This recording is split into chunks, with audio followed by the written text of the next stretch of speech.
ಮುತ್ತಪ್ಪ ರೈ ಪುತ್ರ ರಿಕ್ಕಿ ರೈ ಮೇಲೆ ಫೈರಿಂಗ್ ಆದಂತಹ ಪ್ರಕರಣಕ್ಕೆ ಸಂಬಂಧಪಟ್ಟಂತೆ ರಿಕ್ಕಿ ರೈ ಮೇಲೆ ಫೈರ್ ಮಾಡಿದಂತಹ ಆರೋಪಿ ವಿಠಲ್ ವಶಕ್ಕೆ ಪಡೆಯಲಾಗಿದೆ.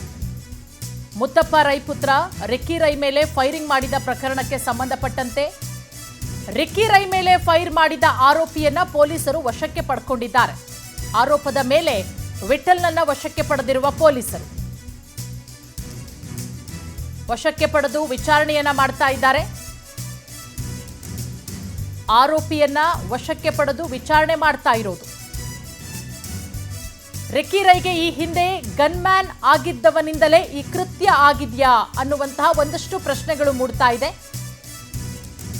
ಈ ಎಲ್ಲ ಆರೋಪದ ಮೇಲೆ ವಿಠಲ್ನನ್ನ ಪೊಲೀಸರು ವಶಕ್ಕೆ ಪಡೆದು ವಿಚಾರಣೆಯನ್ನ ಮಾಡ್ತಾ ಇದ್ದಾರೆ. ಶೂಟೌಟ್ಗೂ ಮುನ್ನ ರಿಕ್ಕಿ ರೈ ಜೊತೆ ಮಾತನಾಡಿದ್ದ ಅನ್ನೋದ್ರ ಬಗ್ಗೆನೂ ಕೂಡ ಮಾಹಿತಿ ಸಿಕ್ಕಿದೆ. ನೋಡಿ, ಇವರೇನೆ ಗನ್ಮ್ಯಾನ್ ವಿಠಲ್, ಗನ್ಮ್ಯಾನ್ ಆಗಿದ್ರಂತೆ ರಿಕ್ಕಿ ರೈಗೆ ಹಿಂದೆ. ಸೊ ಒಂದಷ್ಟು ಅನುಮಾನದ ಮೇಲೆ ಈಗ ಪೊಲೀಸರು ವಿಚಾರಣೆಯನ್ನ ಮಾಡ್ತಾ ಇದ್ದಾರೆ ವಶಕ್ಕೆ ಪಡೆದು. ರಿಕ್ಕಿ ರೈಗೆ ಈ ಹಿಂದೆ ಗನ್ಮ್ಯಾನ್ ಆಗಿದ್ರು, ಇವರೇನೇ ಈ ಕೃತ್ಯ ಎಸಗಿರಬಹುದಾ ಅನ್ನುವಂತಹ ಒಂದಷ್ಟು ಅನುಮಾನ. ಯಾಕಂದರೆ ಈ ಫೈರಿಂಗ್ ಪ್ರಕರಣಕ್ಕೆ ಸಂಬಂಧಪಟ್ಟಂತೆ ಪೊಲೀಸರು ಎಲ್ಲ ಆಯಾಮದಲ್ಲೂ ಕೂಡ ತನಿಖೆಯನ್ನು ಮಾಡ್ತಾ ಇದ್ದಾರೆ. ಒಂದಷ್ಟು ಜನರ ಮೇಲೆ FIR ಕೂಡ ಆಗಿದೆ. ಸ್ವತಃ ರಿಕ್ಕಿ ರೈಯೇನೆ ಒಂದಷ್ಟು ಜನರ ಹೆಸರನ್ನು ಕೂಡ ಹೇಳಿರೋದ್ರಿಂದ ಅವರಿಗೂ ಕೂಡ ನೋಟಿಸ್ ಕೊಟ್ಟು ವಿಚಾರಣೆಯನ್ನು ಮಾಡ್ತಾ ಇರೋದು. ಈಗ ಗನ್ಮ್ಯಾನ್ ಆಗಿದ್ದಂತಹ ವಿಠಲ್ ಮೇಲೂ ಕೂಡ ಒಂದಷ್ಟು ಅನುಮಾನಗಳು ಬಂದಿರೋದ್ರಿಂದ ಆತನನ್ನ ಕೂಡ ವಿಚಾರಣೆಗೆ ಒಳಪಡಿಸಲಾಗಿದೆ.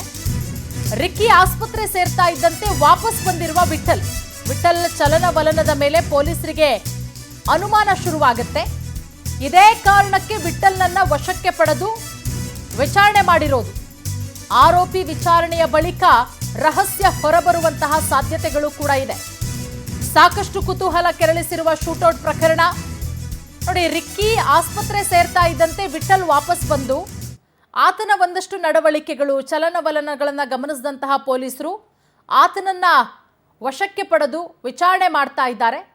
ಆರೋಪಿ ವಿಚಾರಣೆಯ ಬಳಿಕ ಈ ಶೂಟೌಟ್ನ ರಹಸ್ಯ ಹೊರಬೀಳುವಂತಹ ಸಾಧ್ಯತೆಗಳು ಕೂಡ ಇದೆ. ಹಾಗಾಗಿ ಈಗ ರಿಕ್ಕಿ ರೈ ಕೂಡ ಒಂದಷ್ಟು ಜನರ ಮೇಲೆ ಕಂಪ್ಲೇಂಟ್ ಕೊಟ್ಟಿದ್ದಾರೆ. FIR ಕೂಡ ಆಗಿದೆ. ಅವರಿಗೂ ಕೂಡ ಪೊಲೀಸರು ನೋಟಿಸ್ ಕೊಟ್ಟಿದ್ದಾರೆ. ಅದೆಲ್ಲದರ ನಡುವೆ ಪೊಲೀಸರು ಕೂಡ ಒಂದಷ್ಟು ಜನರ ಮೇಲೆ ಅನುಮಾನಗಳನ್ನು ವ್ಯಕ್ತಪಡಿಸಿ ಎಲ್ಲ ಆ್ಯಂಗಲಲ್ಲೂ ಕೂಡ ತನಿಖೆ ಮಾಡ್ತಾ ಇದ್ದಾರೆ.